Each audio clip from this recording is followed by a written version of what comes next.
Hello दोस्तों, राजवल Singh Mohali property Gurukul channel में आपका बहुत बहुत स्वागत है। और आज का जो टॉपिक है प्रॉपर्टी फ्रॉड के ऊपर है। ये प्रॉपर्टी फ्रॉड कैसे हुआ? किसी बाप के दो बच्चे थे, एक लड़का एक लड़की।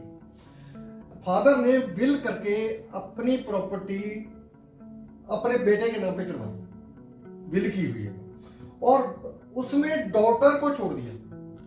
अब सन जो बेटे के नाम पे प्रॉपर्टी आ गई, इसने किसी प्रीतम सिंह को भेज दी ये प्रॉपर्टी। तो जब इसकी बेटी को पता लगा, इसकी बहन को पता लगा, तो इसकी बहन ने इनके ऊपर केस कर दिया कि मेरे फादर ने वसीयत गलत कर दी। क्योंकि हम उसके लीगल हेयर दो बच्चे थे, मैं और मेरा भाई को तो सारी प्रॉपर्टी दे दी और मेरे को बिल्कुल ही नहीं दी। तो वो प्रॉपर्टी उसके नाम पे जो हुई थी, प्रीतम सिंह के नाम पे हुई थी, इसको कोर्ट में चैलेंज किया गया। ये पंजाब का मैटर है, बलौंगी गांव है, यहाँ पर मोहाली के पास ही बलौंगी गांव है, बलौंगी गांव का मैटर है। तो वो जाके फिर डॉटर जो है कोर्ट में चलेगी। कोर्ट में जाके उसने ये विल चैलेंज की।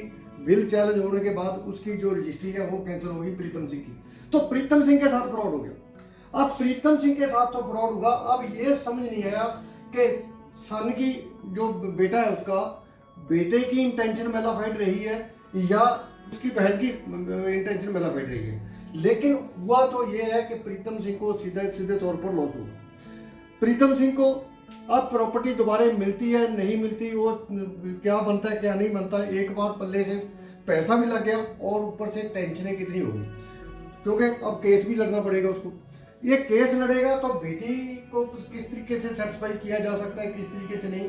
सो जब प्रीतम सिंह की गलती सिर्फ इतनी है कि जब उसने ये प्रॉपर्टी देखी, प्रॉपर्टी ली, मतलब बेटे से प्रॉपर्टी लेने का मन बनाया, तो उस समय उसको पूछना चाहिए था कि तुम्हारे पिताजी के कितने लीगल हेयर हैं, लीगल हेयर कितने हैं। तो लीगल हेयर दो थे, तो वो दूसरी बहन का जो उसका राइट सरेंडर करने का एफिडेविट है वो लगना चाहिए था। यदि वो बहन उसको राइट सरेंडर अपना कर देती तो डेफिनेटली जो बेटे के नाम पे प्रॉपर्टी आई है वो प्रॉपर्टी गलत ना जाती, वो बिल्कुल ठीक हो जाती। तो वो जो आज इसने बेटी ने उसकी या भाई की बहन ने जो क्लेम किया है वो क्लेम नहीं होना था। सो गलती ये होगी कि इससे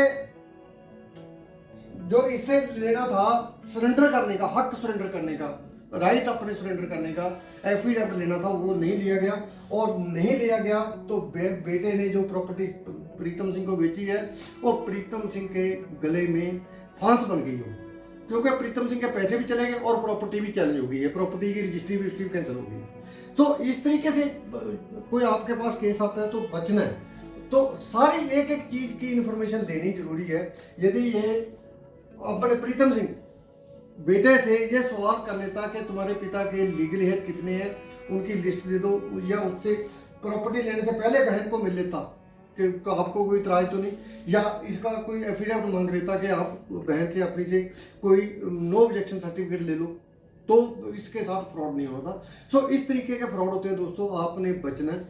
यदि इस तरीके के फ्रॉड कोई आपकी नज़र में आए या इस तरीके की कोई केस आए तो आपने हर हालत में उसको सवाल करने हैं। जितने सवाल हम करते जाएंगे उतना ही हम सेफ होते चले जाएंगे।